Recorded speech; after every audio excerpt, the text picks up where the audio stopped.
So, may nakuha tayong Fiesta ngayon actually, EcoBoost 1.0. Napakaganda nito. 3 months in the making to kasi yung may-ari nito, 3 months na namin inaantay umuwi from abroad. Sila sir, saka sila ma'am. So, hindi namin ma-deal kasi yung mister ni ma'am nasa abroad pa and hindi naman siya marunong mag-deal ng mga ganitong unit. So, tinrabaho namin, lagi kami nag-update and everything dahil yung unit niya gustong gusto ko kasi kung titignan mo yung EcoBoost niya, tignan mo naman, napakakinis, wala kang makikitang any blemishes. Pati yung upuan, napakakinis, napakakintab, first own, diba? So inintay ko talaga tong unit na to. Ngayon, dumating yung time na tinrabaho na natin, nakuha naman natin. So thank you Lord. Thank you Papa G at kukulihin yung ating mabisang EcoBoost. Sa kasamaan palad, pinato natin yung service natin sa Innova. So, pacheck ko sa iyo. So, yan yung towing. Dito kami sa condo sa underground. So, pinato natin yung dala namin unit, Innova. Pinakuha namin Innova ng isang araw. So, okay naman manakbo. Goods naman yung engine. Kaso, pag ganyan kasi, alam niyo naman, kakabili lang natin parang sa araw pa lang. Tinetest drive na agad namin yung unit para lumabas sa amin yung mga problem. So, yung mga problem ng kotse. O yan, lumabas na nga, di na umandar. So, tingin ko dyan na, ano lang, bigla na lang ayaw mag-start, may battery naman. So, pinaka most probable cause nyan crankshaft position sensor kasi talagang walang redondo. May pang jump start naman kami and everything pero wala ayaw talaga. So, hindi namin para trabahuin kasi malapit lang naman sa shop, parang mga 10 minutes away lang sa shop to. So, pinatowing na lang namin, nagka-tie up naman kami towing. So, yan ang maganda, di kami iyakin. Kapag bumili kami ng unit, no, di yan para tawagan namin yung first yung binili namin na, oh, ba't ganito, may ganyan, may ganon. Walang ganon.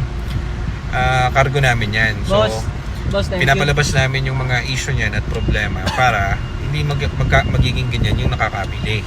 Ito, pakita ko sa inyo. Ay, ba namin, iniwanan na namin, no. Buhat-buhat na siya ng towing. Ayan sila, Nico, saka sila Kita kami test drive.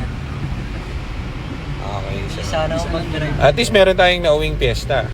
So, ano yan, So, ako mag-drive di naman laging birthday mo. So, syempre may mga ganyan time. Second hand kasi yan eh.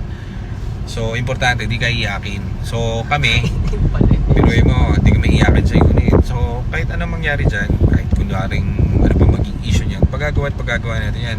Na kailangan dyan 1,000% na hindi magkakaganyan yung mabibili nyo. Paggaling sa amin. Okay, so, number 1 sa amin yan. Ayan o, sinampa na nga. Goodbye. Kita na lang tayo sa shop. Bading na bading yung pagkakasabi ko. Oo na tayo. So, yeah, uwi na tayo. So, madali lang naman yan. Actually, either, yun nga, ano na lang. Namatay lang bigla, Mark, eh, no? Bigla na lang namatay, no? Nag-low power muna.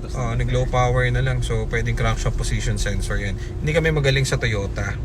Pero, kahit na hindi kami magaling sa Toyota, magbabayad ako ng magaling para magawa yan. Para hindi yan magiging issue doon sa makakabili. Okay?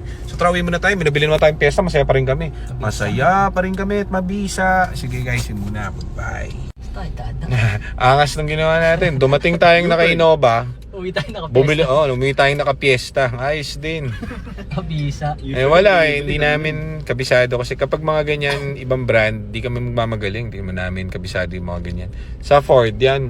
Kahit na naglulupasay pa, lumilip pa sa harap mo, mauuwi namin yan. Walang problem. Pero doon sa ganong ibang brand, di namin Pero, Walang lumiliyab na Ford na. walang lumiliyab. Liliyab pa lang.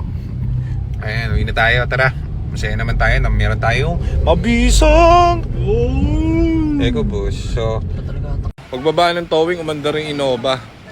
Alak ng timawan, tipak lang yan. Ayun ang pinakamagandang nangyari ngayon. Pagbaba sa towing ng Innova, biglang mi-start. Ayan o. Ayos din.